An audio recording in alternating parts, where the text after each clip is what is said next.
Bonjour à tous et bienvenue sur ma chaîne YouTube. Aujourd'hui, on a le plaisir de recevoir Raphaël Dazé, qui est trader à Londres et qui a écrit un livre, Le million pour tous. Donc, bonjour Raphaël, est-ce que tu peux te présenter, nous expliquer un petit peu quel est ton parcours? Et on parlera ensuite après de ton livre. Bonjour Marc, oui, oui, avec plaisir. Alors, ben, comme tu disais, je suis trader à Londres depuis 2006, donc ça fait un D'accord? petit moment maintenant. Et en parallèle, je suis coach financier, donc j'aide les gens à atteindre leur indépendance financière le plus rapidement possible. Donc D'accord? je fais ça en parallèle de mon boulot. Et c'est dans ce cadre que j'ai été amené à écrire le livre Le million pour tous. Excellent. Excellent. Alors, nous, dans notre audience, ici, on a pas mal de traders aussi. Avant de basculer sur le livre, toi, tu trades sur quel marché? Est-ce que tu trades dans un hedge fund, dans une banque, dans une autre type d'entreprise? Parce que le trading, on oublie de le dire, mais c'est très vaste. Donc, est-ce que tu peux nous en dire un peu plus? Et après, Tout à fait. ouais. Je suis trader chez un des plus gros asset managers mondial. Euh, je suis principalement sur les actions et les devises. D'accord. On va commencer un peu les dérivés sans doute l'année prochaine, mais historiquement, c'était plus actions et devises. Et notre rôle, c'est d'exécuter les ordres envoyés par les portfolio managers le mieux possible. Donc souvent, on a des tailles assez conséquentes, donc ça peut prendre plusieurs heures, plusieurs jours, voire plusieurs semaines pour exécuter un ordre. Donc nous, on essaye de trouver le meilleur prix et de maximiser le, la completion de l'ordre. Excellent, bah, écoute, c'est super intéressant. Je te remercie pour ces précisions. Donc, tu as écrit un livre qui est assez intéressant. Et en fait, donc le million pour tous, donc, comme tu le disais, tu aides les gens à gérer, à gérer leur budget. Il y a 4 points que j'ai notés dans ton livre aux petites notes que tu m'as données. Donc, gérer le budget, maximiser le salaire, acheter votre résidence principale et investir en bourse. Donc, est-ce que cette initiative d'écrire ce livre, est-ce que ça t'est venu plus de ton métier de trader ou plus du fait, parce que tu es à Londres, donc à Londres, les mentalités sont un peu différentes. C'est la mentalité anglo-saxonne.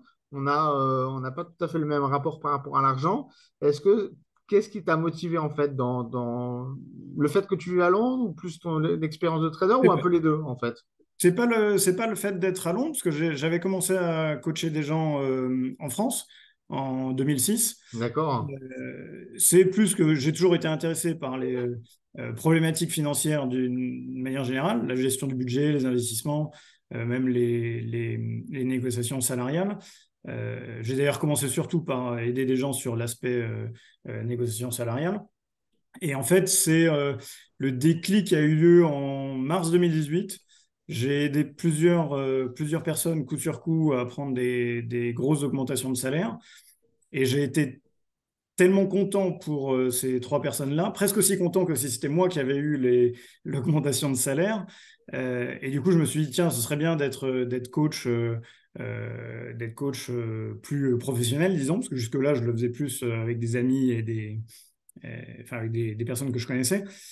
Et donc, je me suis dit, tiens, si je veux devenir un coach plus professionnel, qu'est-ce que je dis exactement? Et c'est comme ça que j'ai eu l'idée d'écrire le livre. Le livre étant les principales idées que j'explique dans mon programme de coaching. Excellent. Alors, on va aborder un petit peu les 4 points là. J'ai préparé des questions ou des affirmations sur lesquelles on pourra débattre. Mais donc, le premier point, c'est gérer le budget. Alors, c'est super intéressant comme point parce qu'effectivement, très souvent, les gens, moi, je me rends compte autour de moi, tu as dû t'en rendre compte en faisant des séances de coaching, ils n'ont pas vraiment une organisation de leurs dépenses. Moi, alors, c'est à la vieille école, j'ai un tableau Excel, je sais ouais, mois par mois ce que je dois dépenser. Si jamais, parce qu'on a des imprévus, je dois dépenser 30 euros dans un truc que je n'avais pas prévu, je vais réorganiser mon tableau Excel pour que ça matche, à la fin du mois, je sois avec un peu d'épargne, un peu de trucs, un peu machin. Je sais qu'il y a plein de gens, C'est un peu comme ça, et puis hop, ils se retrouvent à découvert, et hop, machin, et puis après, tu te payes des agios, tu te payes des... Donc ça, on sait que c'est un vrai problème. À Londres, il y a une entreprise, une startup qui s'appelle Skirel, donc comme l'écureuil en anglais, qui se connecte aux banques et qui te permet justement de bloquer ça. Si tu as dit, je dépense 30 euros de sortie, et ben, une fois que tes 30 euros de sortie sont dépensés, alors j'exagère, 30 euros, c'est peut-être pas beaucoup, mais allez, 100 euros de sortie, ben, une fois que tes 100 euros de sortie sont dépensés, bah, ta carte, tu peux plus l'utiliser pour aller dans les bars, dans les restos, dans les ciné. Donc, il y a des applications comme ça qui existent, mais c'est avant tout. Alors, et c'est très bien les applications comme ça, mais il y a toujours possibilité de déverrouiller. Donc, au final, c'est surtout un travail sur soi qu'il faut faire, hein. Ça, Exactement. c'est des outils d'assistance.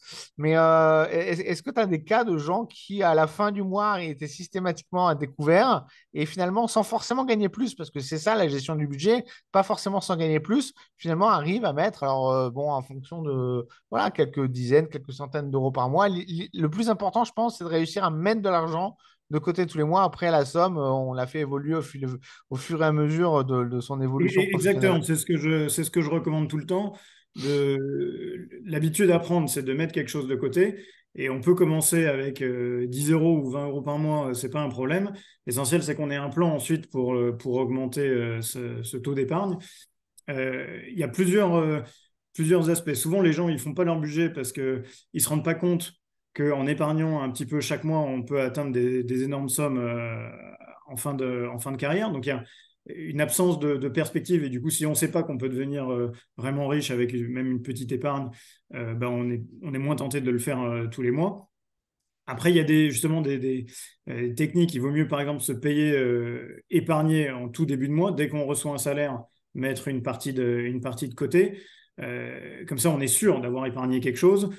Alors que souvent, parce qu'en fait, nos dépenses sont souvent s'adaptent en fonction de ce qui reste sur notre compte. Donc, s'il nous reste un petit peu, on a tendance à dépenser plus. S'il nous reste moins, on va faire inconsciemment un peu plus attention. Donc, le fait de se payer en premier garantit une certaine épargne et évite de se retrouver dans le rouge en fin de mois, justement. Alors, on va pas rentrer plus dans les détails que ça. J'imagine que l'objet de ton livre, c'est justement de donner des astuces et d'aider les gens à s'organiser de cette façon. En plus du livre, tu continues à faire du coaching à côté ou alors tu as tout mis, tout ton savoir dans le livre et après tu dis aux gens, maintenant, voilà, je passe le flambeau. Non, non, parce que je continue le coaching. Le livre, enfin, j'ai essayé d'être le plus détaillé possible dans le livre. Il fait presque 400 pages, mais Ah il ouais, y a pas mal d'accord. de graphes et d'illustrations.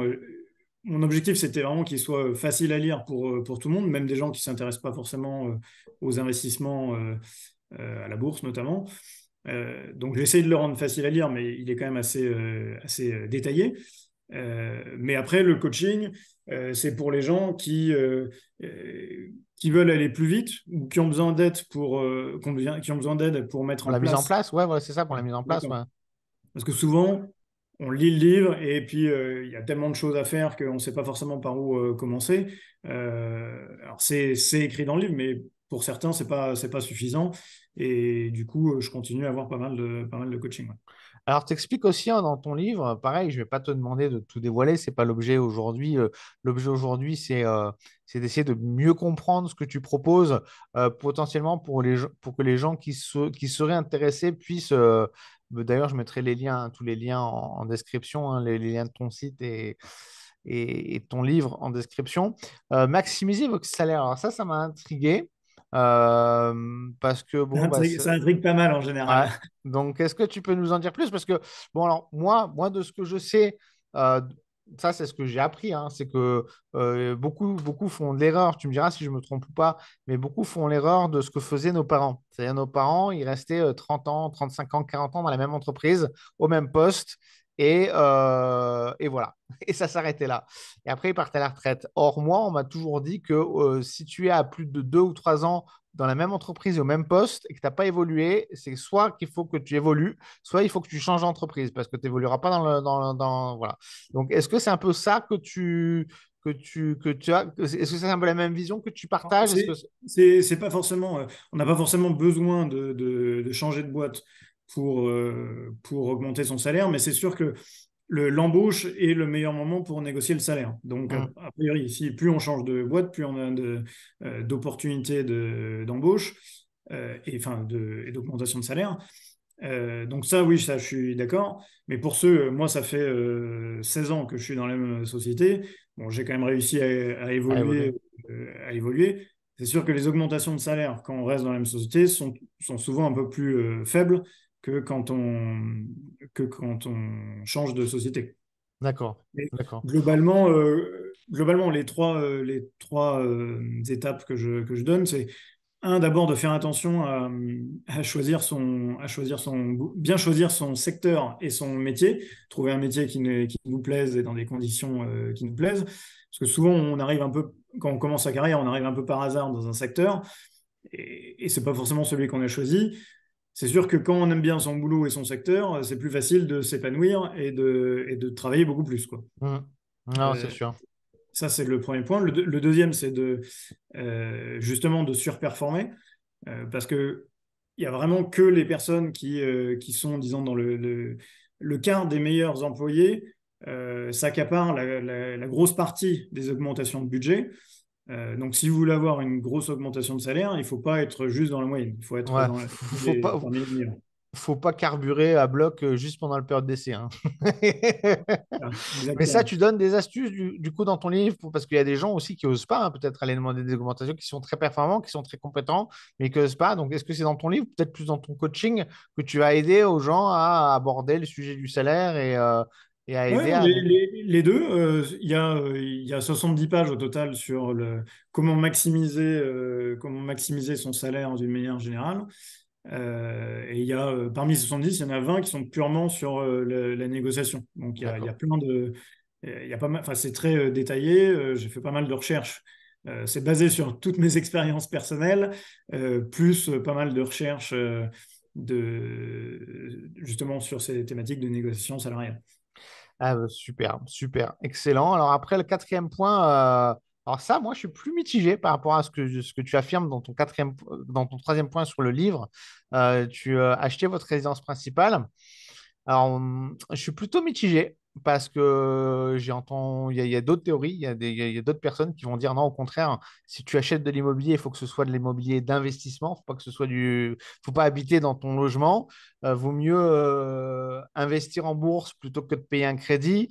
Bon, après, il y a des cas précis. Moi, par exemple, bon, je vis pas en France, je vis en Bulgarie. Alors, je précise bien, hein, c'est un cas très particulier. Je suis en Bulgarie, je suis à l'étranger, je suis dans un autre pays, je ne suis pas en France, ni rien.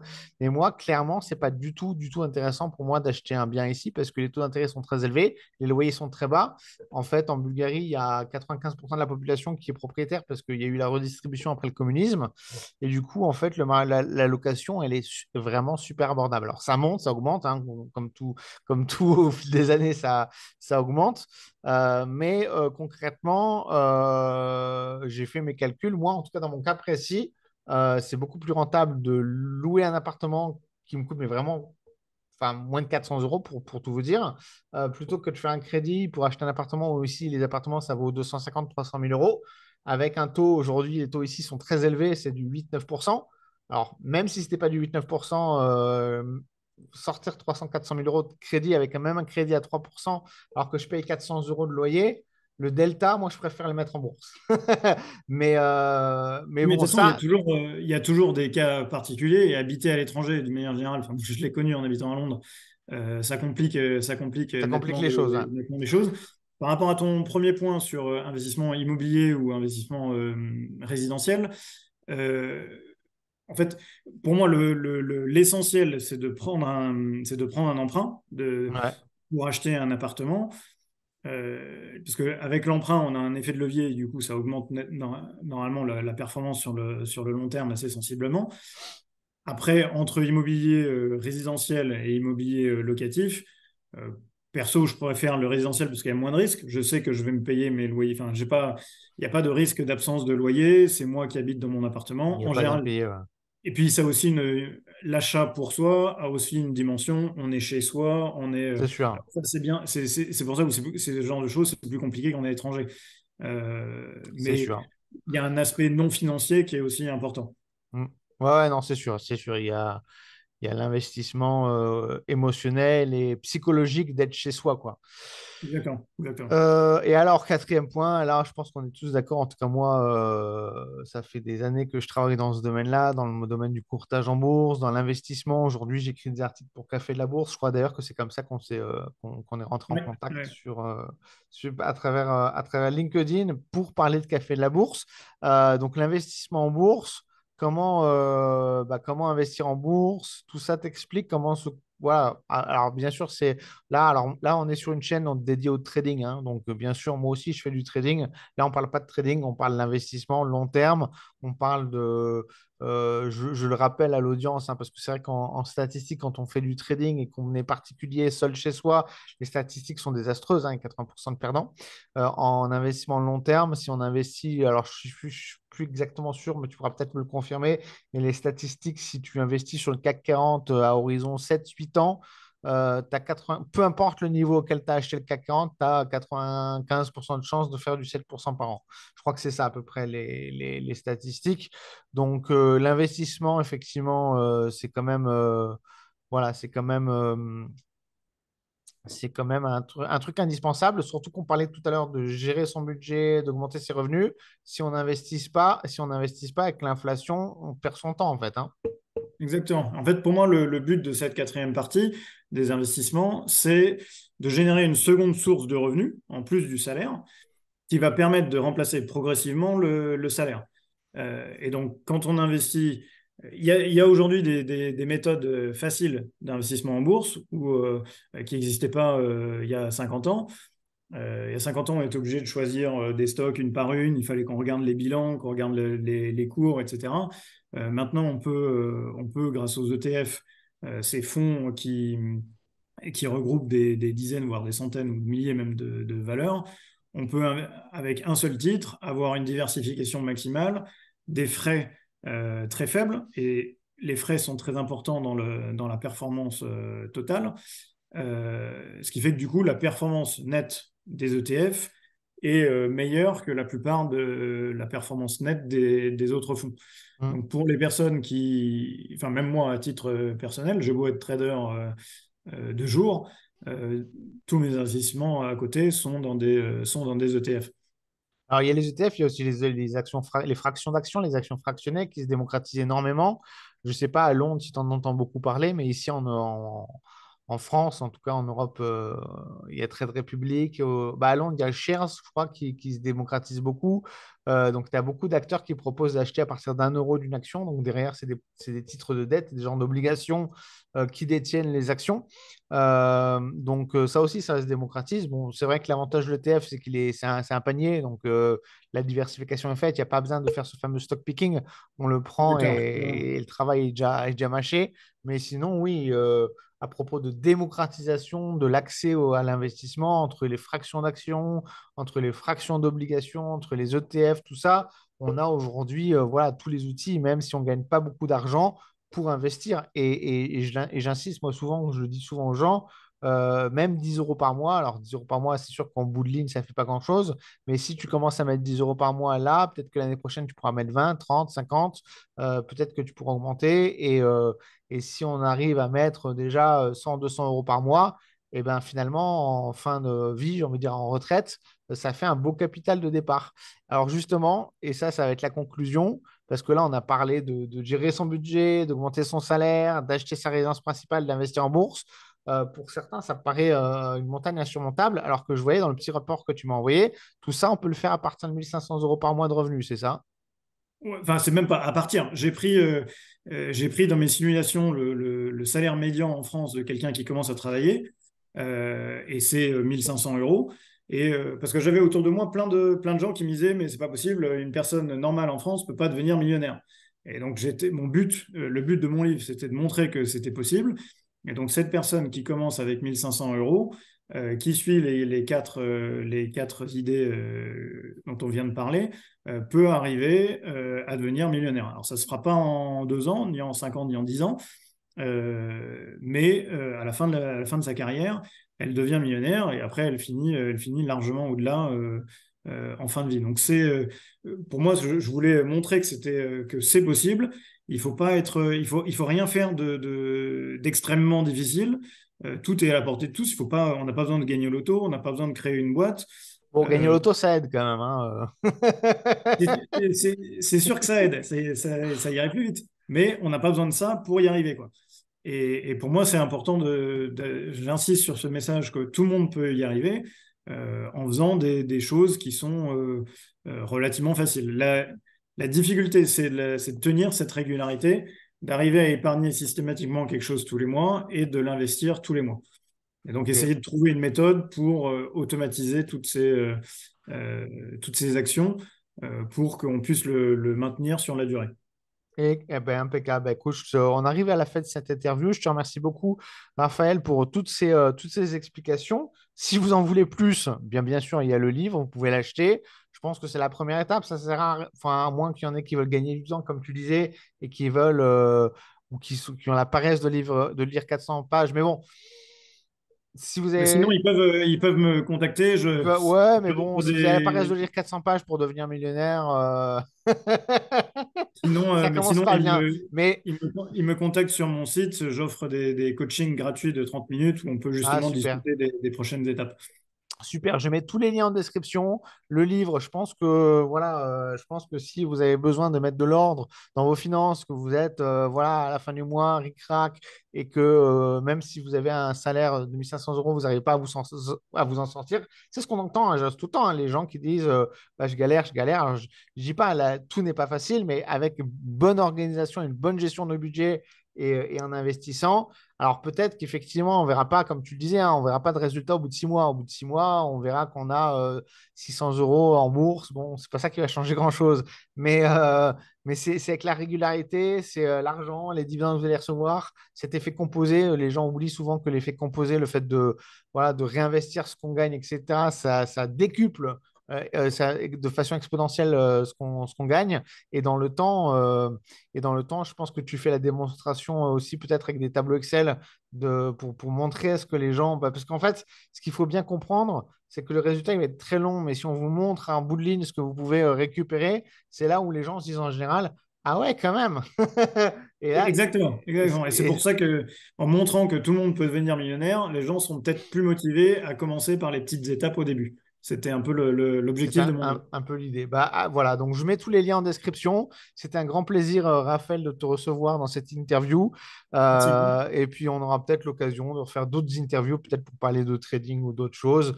J'en sais rien. En tout cas, tu seras toujours le bienvenu sur ma chaîne YouTube. Avec grand plaisir. Merci beaucoup. Merci, au revoir.